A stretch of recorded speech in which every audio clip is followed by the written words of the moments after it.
પ્રસંગ હોય અને જાન આવતી હોય ત્યારે જાનૈયાઓના ચહેરા પર આવી જ ખુશી હોય।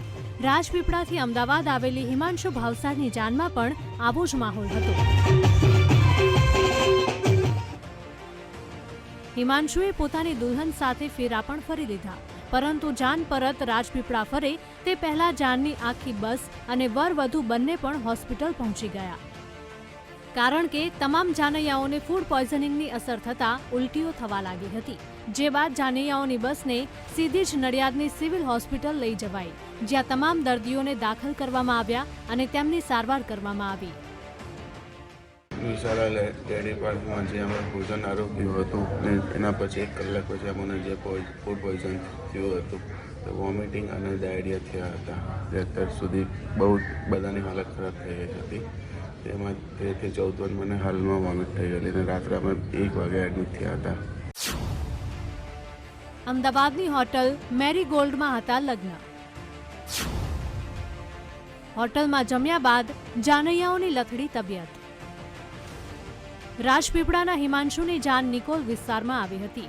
અહીં કન્યા પક્ષ દ્વારા લેન્ડમાર્ક કોમ્પ્લેક્સમાં આવેલી હોટેલ મેરીગોલ્ડમાં લગ્નનું આયોજન કરાયું હતું, જ્યાં મહેમાનોને વેલકમ ડ્રિંકમાં પાઇનેપલનો મિલ્કશેક આપવામાં આવ્યો હતો અને ત્યારબાદ ભોજનમાં સૂપ, સલાડ, હલવો, પનીરની સબ્જી, દાલ ફ્રાય, જીરા રાઈસ જેવી આઇટમો પીરસાઈ હતી। જે બાદ લગ્ન વિધિ પૂર્ણ કરીને જ્યારે જાન જઈ રહી હતી ત્યારે રસ્તામાં જ 40 જાનૈયાઓની તબિયત લથડી હતી। બીજી તરફ કન્યા પક્ષના 6 લોકોની તબિયત લથડતા એલજી હોસ્પિટલમાં દાખલ કરાયા છે। ફૂડ પોઈઝનિંગની ઘટના પછી જાગ્યું આરોગ્ય વિભાગ। હોટેલ મેરીગોલ્ડને ફટકાર્યો 25,000નો દંડ। ફૂડ પોઈઝનિંગની ઘટના બાદ આરોગ્ય વિભાગની ટીમે હોટેલ મેરીગોલ્ડમાં ચેકિંગ હાથ ધર્યું હતું।